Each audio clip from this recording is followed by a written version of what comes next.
সুতরাং জামাত চাঁদাবাজি করেছে এই কথা বলে বক্তব্য দেওয়ার কোনো সাহস তাদের নাই। জামাত চুরি করেছে এই কথা বলার কোনো সাহস তাদের নাই।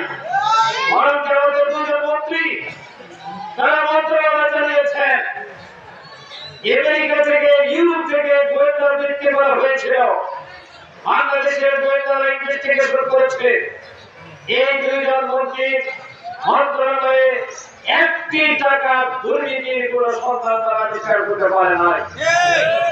আর অন্য সকলেই দুর্নীতির দায়ে অভিযুক্ত। কার কথা বলবো? না বললে তাদের অসংখ্য দেখাবে। এমন কোন ব্যক্তি নেই, এমন কোন মন্ত্রী নেই যিনি দুর্নীতি করেন নাই।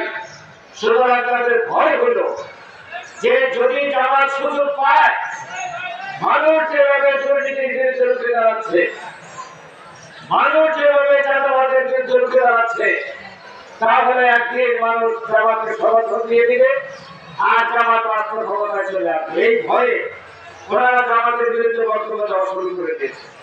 কোন কোন জায়গায় ইসলামী আন্দোলন